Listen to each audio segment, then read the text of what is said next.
We're so afraid of those 2 times that someone just gave us nothing to work with. And if someone gives you nothing to work with, that just means they're not a part of your story.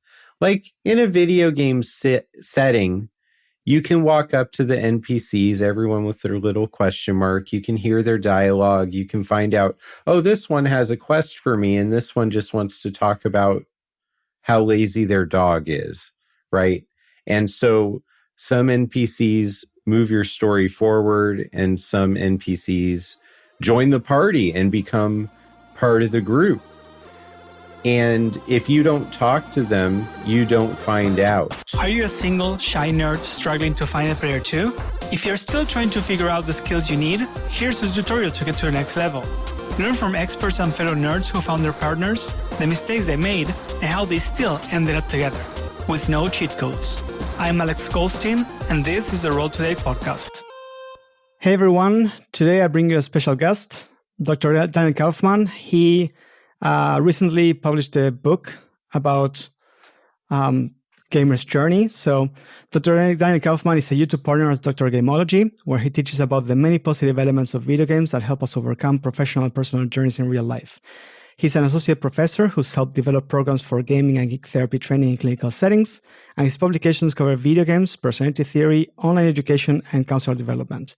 Dr. Kaufmann recently published the book, The Gamer's Journey, to help you turn the themes in many video games into life lessons that can unlock your own potential. Daniel, thank you so much for coming. Absolutely. Thank you for having me. So, just to get started, what's The Gamer's Journey? The Gamer's Journey is a book that answers the question of what if we explained the hero's journey and the stages that we see in all our favorite fiction stories, but we told that story using only video games, their characters, and their situations. So how does that, how does understanding that impact our own personal development, like our own personal growth? How can we use that? Because I'm familiar with the hero's journey, but I'm guessing that there's a twist when it comes to gaming as well. And I know that we can use that to improve our own lives. How does that work? Absolutely. So the twist when you are a gamer is that you are the person controlling the character that just achieved victory in their story and saved the world. When you're reading a book or watching a movie, or it could be a comic book, an anime, or a manga, you're actually a bystander that's mentally entering into that world and watching it happen, but you don't get to own the victory that just occurred. And you don't necessarily learn the same life lessons from it because it wasn't your victory. It was Batman's or Superman's or Captain America's or, any slew of the millions and millions of protagonists across all of fiction. But in video games, you with the controller in hand or the mouse and keyboard guided that character to the victory that they were hoping for at the beginning of the game. And because of that, you mentally are interacting with their goals and objectives in a way that is very different than when you're a passive observer. Yeah. So it's when you're like watching a movie or reading a manga or whatever it is, you're identifying with the hero, but you don't have an active part in the actual outcome. Whereas when you're the gamer, the outcome happens because of what you're doing, right? So it would be like more of a direct connection. That's what you're saying. Yeah. All the time, as my age gets up there, I will fall asleep in movie theaters, and guess what? The movie ends whether I was conscious or not. So I'll wake up somewhere close to the end, and my brain will have to fill in the gaps and try to figure out, that character was not in this situation at all when I dozed off. But in video games, if I fall asleep with the controller in my hand, I wake up 90 minutes later and the character is standing exactly where I left them, wondering, why don't I do anything in life? And how relatable is that when we talk about getting getting deadlocked with our daily routine when you have things like anxiety disorders or ADHD or things that just get into your mind and make time feel a little different and make the pressure feel like it's paralyzing instead of motivating. And I think in our mental health journeys, we can totally relate to the idea that you have to play your goals. And if you don't play them, you can't really expect to achieve them. And also, you don't have to succeed on the first try. I think a lot of adults in my upbringing kind of made it seem that way. That's the story that I was sold as a child. And it continued deep into adulthood, deep into my academic journey. This idea that you have to succeed every single time you do something. And that is just not true. Yeah. And the better teacher for that life lesson for me was actually Demon Souls and then Dark Souls and Elden Ring, and even games that I died a lot when maybe I wasn't supposed to, like The Legend of Zelda Breath of the Wild. You know, just early on in the game, not understanding all the different things you have to do to survive. And you're playing it more like a video game until you realize, oh, I have to be smart about every choice that I make, or I'm going to die here and I'm not going to be successful here. And so even though those are all games, there are things in adulthood and in my work life where if I had understood it's okay to not be perfect here, and that perfect is just a construct as well that the people judging your work created so that you'd be motivated to aim for it, but it's not real. The best you can do in this moment is real, but perfect is not real. Perfect just means you did everything that was on the list and nobody feels like critiquing you. Yeah. Okay. And in video games, though, perfection is real because it doesn't care about your feelings and it judges you very harshly according to its rules. According to its rules, every single thing that it does to you. And I think that that's such a neat comparison when you look at how life works, IRL, in real life, and then you look at how the virtual world works, where things are measured perfectly by performance. But in life, we have feelings and we have goals and we have things that we think that we're owed, and we get entitlement and we get all kinds of other things that get in the way and warp our story and take our mindsets off of that. Let's be the hero of our own story and make it more about metrics. And I think that the irony here is that for me, video games didn't teach me how metrics work. They taught me much more about what a better version of being human would work. You were talking before about how growing up, you were given this idea that you had to get it right in the first try. I'm rereading the book Mindset by Carol Dweck because I want to write a blog post about it. And that's basically it, right? Like that's the fixed mindset of you have to get it right in the first time versus the growth mindset of like every time I do something, I learn something more and then I get better, right? And I've always wondered why, because like for me, I saw a connection straight up. It's like I play video games, I get XP, I get better, I can do the same in life, and I made the connection right away. Why do you think that some people like say, okay, in video games, I can like spend time, get better, just spend hours, days, months playing to get better, get XP, if that's the case. But in life, have this fixed mindset of I have to get it perfect. What's needed to make the connection that if it works in video games, it also works in real life? That is such a big question for us to try to answer in one podcast episode.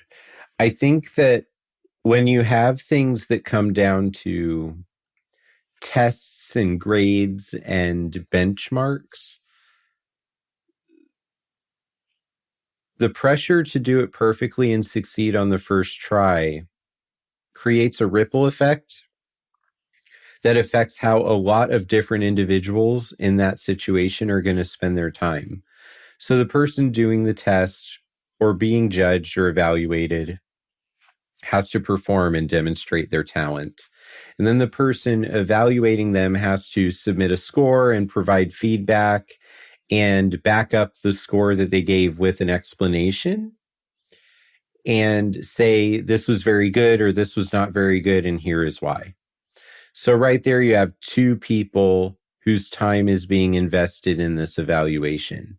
But sometimes that evaluation gets pushed into other people, like organizations or departments or managers or supervisors. And so now you're multiplying the number of people whose time is invested just over one person performing a skill. And I think that the reason you can't just do something like it's a video game where here's a challenge, you can fail it as many times as you want this afternoon, but the goal is for you to complete it successfully at least one time. Okay, that's how video games work. And when you lose and that boss battle defeats you and it has those nice red words on the screen, you died. And then you hit to continue and try again. So you respawn and you try again. 5 seconds later, you died. 10 seconds later, you died. 35 seconds later, you died. 1 minute later, you died. Sometimes it goes back down to 5 seconds. Sometimes it goes up to 2 minutes later. Every time you get that timer to take longer of how long you made it, you're getting better. Your skills are going up. But humans do not evaluate other humans that way. It's like we're all so pressed for time that we only have time to watch you do this one time, and it better be your best shot. Yeah. And that doesn't make it better. That is just the difference where video games do it better than reality. I wish my students could take their midterm and their final exam as many times as they want on that day. And then the highest score is the one they get to take. But the system that my school uses doesn't test people that way. You get one shot and that number locks and goes straight into the grade book. And then I see the score, I see the timestamp, I see what questions you got wrong, and I just validate that it calculated it correctly. And then I move on. So I don't even get to be like a video game. It's just, that's how the world works. They're not allowed to retake the course if they fail it? Well, if they fail the course, they can pay for the course and take it again. Okay. But what I'm saying is, if that test was like a video game, they could just say, I want to take it again. Yeah. Right? But they can't. Yeah. Because the test is not programmed that way. Yeah. Because that test is like a school course and not like a video game.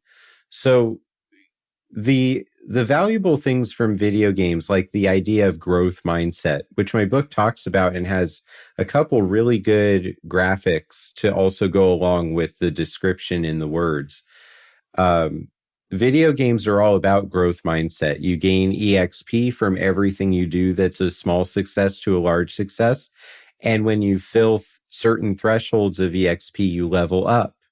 And we do this in life. We don't get the big explosive lights around us and a big number above our head that goes up. Well, I guess that's what birthdays are, I suppose. Sometimes. But, you know, the EXP that we gain, you do over time start noticing that you do things better if you are practicing them and gaining that EXP. And that is why role-playing games work the way they do. It's not that life is like a role-playing game. It's that role-playing games were designed to mimic life, right? That's the core structure behind gaining EXP and leveling up, is it explains how someone who does something over and over will get stronger at it over time. And that also explains the concept of max level. I mean, how many of us listening to this podcast or doing whatever it is that we do in our day-to-day lives are really at max level. And how much of the things we're upset about in life are because we think about ourselves like we're max level, but we're not yet. And if we keep investing that time in ourselves to keep growing, eventually, maybe we will turn around one day and be like, I peaked, I'm max level. There's nothing else for me to do unless I multi-class and start getting EXP in other areas. I think you're talking about EXP. I think one of the things that's maybe missing in what will be real life is some sort of visual counter of we're getting better, right? And in the book Atomic Habits, James Clear mentions, like, he's like, just get a jar and put something inside every time you do a habit, so that it's a visual representation of how much you've progressed, right? And to me, that's literally an XP bar. That's it. Mm-hmm. That would do it. Yeah. That's gamification right there. You're taking something that is not as visual and not as much of a game mechanic, but you're adding the game mechanic into your life and you're making it visual. You're making it so that your awareness is tracking it and you're making it into a goal. Yeah. And then you can look at that and say, oh, this is how much I've put into it. Because it's really hard to look back. I mean, what I use is I'll say, okay, give yourself XP for something that makes you anxious, like maybe one XP, 3, 5. And when you get to 30, level up. And to me, the key is when you level up, you have to look back and say, okay, when I started or in the previous levels, what was the thing that I could not do that I can do now, right? Because we're always in the present and we're always looking at what we cannot do. Versus if we say, okay, I got this much experience doing this thing. Now that I leveled up, I have to remember what it was like before, because that's going to tell me that I have improved. And speaking of, I wanted to ask you about Elden Ring, because you have a great video about how Elden Ring teach you grit. And I always talk about how, so most of the people that I talk to, it's about like dating and being afraid of talking to someone and being afraid of getting rejected or asking someone out or asking for a number and then them saying no, or maybe even worse, making fun of you. And often I talk to people and they're like, I always get rejected. I'm like, okay, how many times is always? 2. I'm like, well, that's not that many. For me, right. Like if you're a gamer, you're used to losing, right? Especially with Elden Ring, which is your example. And yeah, and I'm like, just think of it as you tried something. Don't think of the other person as the enemy, but like the actual activity, right? I want to talk to someone. I want to invite someone out on a date, ask for a number. That's the, let's say, the boss or the enemy. I got a no, or they weren't into it, whatever it is. You lost. Fine. You're used to losing already. You're a gamer. Just use that same mindset and say, okay, I'll try again with someone else, but I'll try again. Yeah. The other thing in that scenario is you didn't really lose anything because you didn't have their number in the first place. It's not like you had it. Yeah. And then because they said no, you lost it. You didn't have a date scheduled with them. You know, you were going after something that's a possibility, and all you're doing is revealing whether it is a possibility or not. Yeah. Right. But on some intrapsychic level where all the things outside of your control are happening, if you decide not to have that courage to go and ask, then you just don't know. Yeah. That doesn't mean that you had something. That doesn't mean you missed something. It just means you never found out. And I think that desire to discover things, like in a video game setting, you can walk up to the NPCs, everyone with their little question mark. You can hear their dialogue. You can find out, oh, this one has a quest for me, and this one just wants to talk about how lazy their dog is, right? And so some NPCs move your story forward, and some NPCs join the party and become part of the group. And if you don't talk to them, you don't find out. And I think that that can be really encouraging as well, because we're so afraid of those 2 times that someone just gave us nothing to work with. And if someone gives you nothing to work with, that just means they're not a part of your story. And I really like that you highlighted that whole focusing on what we have instead of on what we don't have. And you were talking about our personal abilities, but I think that that also relates to our relationships and the things that connect us with other people. Is sometimes you have the party that you need already. You just aren't thinking about those people in your life that way. Yeah. And I think also with romantic connections, we want to have those in our lives so bad. And it can hurt very much when we have this idea in our head of what could be, and then it does not end up being true. But growth mindset would still encourage you to keep putting yourself out there, because the right person who's going to say yes and be intrigued by what it would be like to get to know you better and spend a huge amount of their time with you, you just haven't found them yet. I love how you were talking about NPCs, because that's 100% the example that I use. Like, I've made reels about it. I write about it. It's you. Usually with most games, you don't have anything on top of some of the NPCs. You have to talk to all of them, and you go and you talk to all of them. Some don't even have a line. Some have maybe one line to give like some lore or context. Some will give you quests. Some will be enemies. Some will join your party. Some can become romantic, like NPCs. But you have no idea unless you actually go and talk to everybody. Right. And the other example that I use is, no matter how much you level up your charisma, you can always roll a 1. So it doesn't really matter. Like, sometimes you may think that you have like the best phrase, the best opener, the best questions, but for whatever reason, that person can just not be into it that day. And that's fine. And it's not your fault necessarily.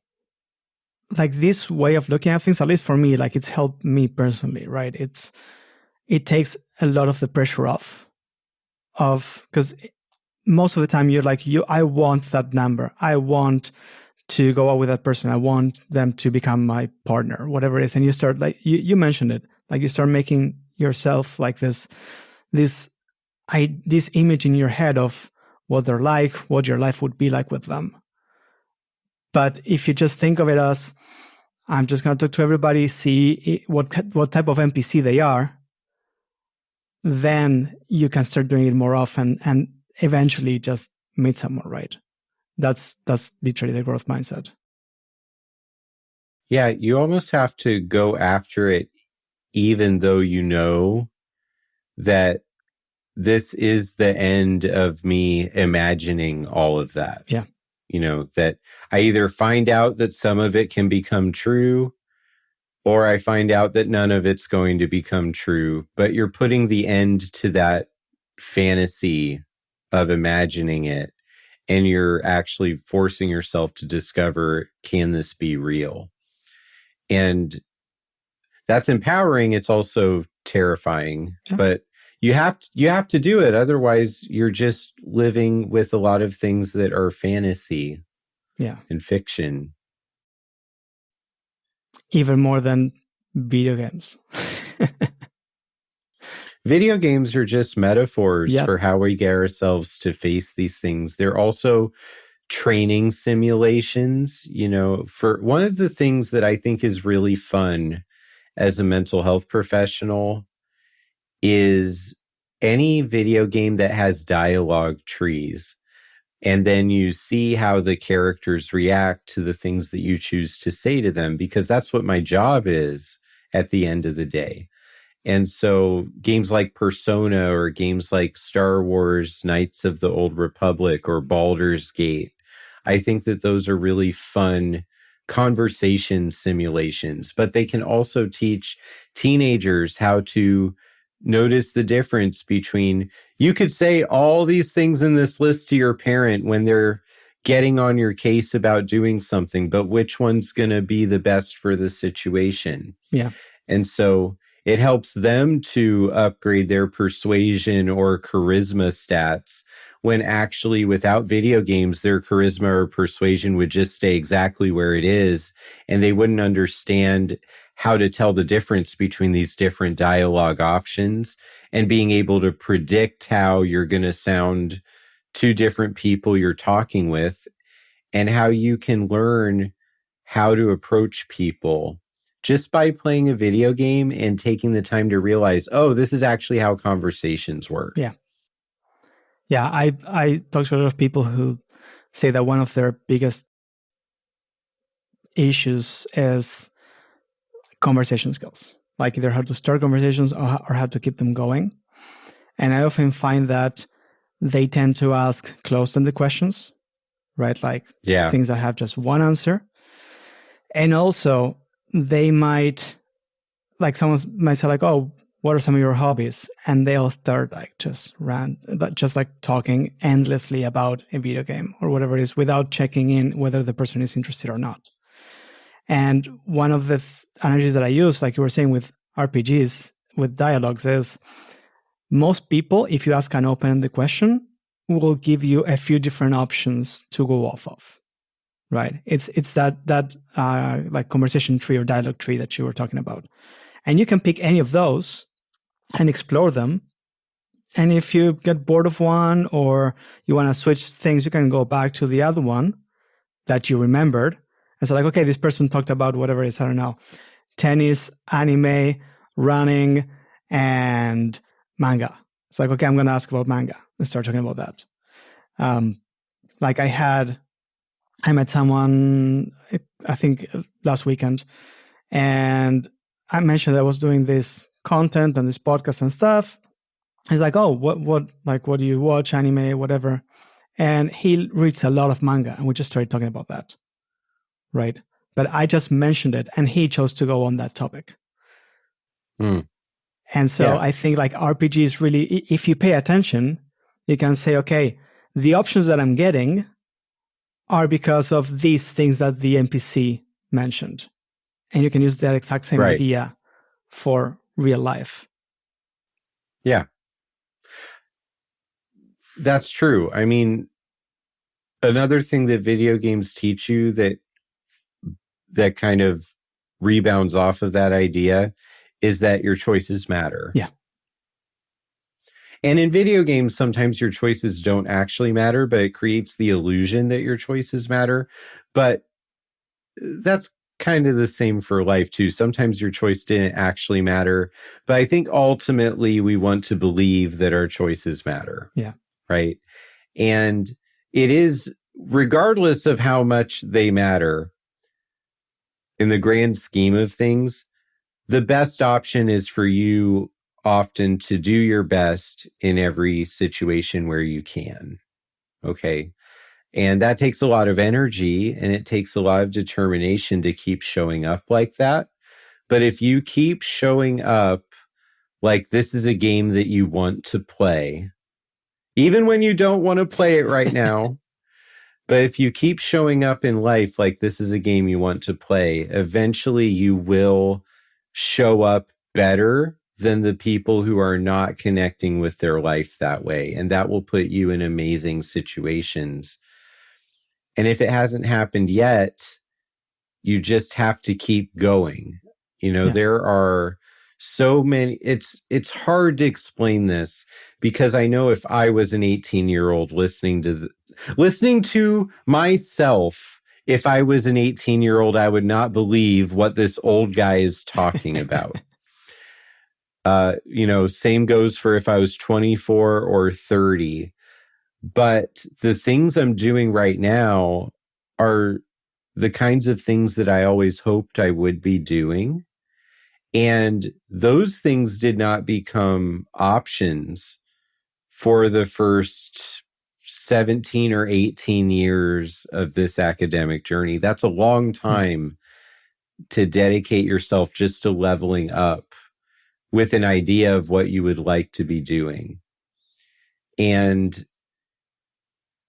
writing things and doing extra things and being available to always pick up the extra roles was something that I decided to do as a working professional because I always saw the value in picking up extra character classes and learning how to heal even though I'm a DPS, and learning how to tank even though I'm a healer on this group, and learning all the different positions of the boss fights, of how to survive them in case someone in my group is struggling and I can explain it to them, even though their role is not my role. And that really does relate to what I do as a professor and as a supervisor and as a program creator and a content creator too, is just trying to explain things to people like, what is the gamer's journey? And how can we find a way for these ideas to connect with your life? And I just came to the realization that all the people I want to help in the world, I can't meet all of them anymore. The solution for me to feel good about how I'm spending my day stopped being about one-on-one things with people. And I started thinking, how do I get my ideas into a place where it could help thousands of people every day? And so that's why I started working on explaining it as a book, because I always felt that someone should explain the hero's journey using only video games. That thought, I first had it back in like 2005. And then I wrote a chapter for the psychology of Pokemon. And then that book, Hero's Journey, but with video games, still didn't exist. And so then I was like, well, I wrote one chapter and it was great. It was well received. The feedback was positive. And I just started to think, maybe I'm the person that has to write this. So then I wrote a chapter for the psychology of Elden Ring. And then immediately after I finished that chapter, I started working on my outline for the chapters of the gamer's journey. Yeah, I think it's not a straight line, and maybe it's not the game that you want to play at that moment, but I think it's the achievement that you want. It's the sword that you want. It's the mount that you want. It's something that you want to get, and you have to go through the grinding to get it. Yeah. Well, that's the pairing of extrinsic motivation and how it relates to intrinsic motivation. So if I want that mount, that's an external motivator. But the part of that motivation that's internal is what I think that mount says about me as a player, and my ability to broadcast that when people see me flying through the air on this particular mount. They're going to know I achieved that specific thing, or they're going to know that out of all the mounts I could be using, this is the one that explains the vibe that I want to drop on everyone right now. And so that's internal. Okay. But it's us expressing our internal world through the video game. So extrinsic and intrinsic motivations are separate things, but they directly connect with each other in a two-way relationship. And so if you're only doing things because of external motivators, you may not feel very fulfilled when you achieve things through that motivation. But if you have an internal connection to an external reward, that probably becomes one of the most powerful motivators you could have in life. And then the most powerful is probably internal without the need of an external measurement, right? But video game companies create achievement lists because they were realizing that gamers are not understanding all the cool little things they could do if they played these games for 100 more hours. So they had to create lists to control our gameplay behavior and teach us that there are so many other things you can be motivated to achieve if you just look at the list. But as a result, I think that kills creativity when you're just trying to complete things because of a list. So I'm not a big fan of external motivation, or extrinsic motivation, I should say. I think that if that's the only reason you do things, you're eventually going to reach a point where your achievements feel hollow. Do you think there's a way to translate that to real life without it being hollow? Like me saying, my goal is this. I'm going to give myself all these achievements on the way to reach my main goal. Well, yeah, if you want to reward yourself along the way and continue to gamify your situation yourself manually, then you can definitely manage your motivation for a longer period of time than someone who's not doing those things, because it's very easy when there's no goal and there's no reinforcement or feedback for giving up to happen. Yeah. Okay. In order for something to be a game, it has to have a goal. It has to have rules. It has to have feedback on how well or not well you're doing. And it has to be voluntary. And if you have those four things, then you actually can engage with an activity and make it fun. If you're missing one of those things, the fun goes away very quickly. Yeah. So again, what were the four? You said you have to have a goal, you have to have rules, you have to have feedback, and you have to have voluntary participation. Right. So for example, like in my case, and I have done this, right? Like I'll be in a situation where I want to talk to someone and I'm too shy to do it. And I'll be like, okay, would I do it for 1 XP? No. Would I do it for 3 XP? No. I'll do it for 5. And then I'll go and do it. Right. And the XP comes from the doing it, regardless of how they respond. Like much of the time they either don't speak English or they just don't want to talk, which is totally fine. But as soon as I finish it, I give myself 5 XP. And I got rejected, if you want to see it that way. But I'm super happy because I got 5 XP. So that would be extrinsic motivation. I have the goal. It's voluntary. I got the feedback because I got the how they responded, and I got that I actually did it, which was the main goal. And the rule was I go and I say whatever it is, regardless of the outcome. So I guess it ticks all the boxes. Cool. Yeah. So where can they find the book? Where can they find you? You can buy the book on Amazon or from Barnes & Noble or Books A Million. Most online retailers for books have it listed now. So it's very easy to find. And if you want to buy it directly from the publisher, you can go to the Geek Therapeutics website and see all of their books in the current series. I also wrote chapters in the Psychology of The Witcher and Psychology of The Last of Us, which those books are also coming out next week. So it's a huge week for me as an author.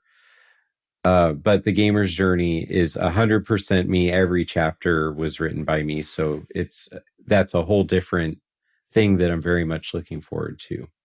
You can find me online at Dr. Gameology, DrGameology, and that's my handle on Twitch and YouTube and LinkedIn and Twitter/X, Threads, Instagram, Facebook, everywhere, TikTok too. So same handle everywhere. Oh, I guess there's Blue Sky now too. There's so many of them. I'm not going to pretend that I do all of them well, but I would love to meet you if you're listening, and I'd love to continue the conversation wherever it is you want to connect with me. Awesome. And speaking of continuing the conversation, to everyone watching and listening, if you have any questions for Dr. Kaufmann, please leave a comment, send me an email at dm@roadtoday.com or social media @roadtodate, and hopefully we can bring him back and ask some more questions. Daniel, thank you so much for coming. This was great. Absolutely. Once we get the book and you can read it all the way through, I'd love to come back and do a follow-up. That sounds like it would be really great fun. Yeah, that'd be amazing. Thank you. Do you want a cheat code to level up? Listening to more episodes will help you learn the skills faster. So make sure you follow the show.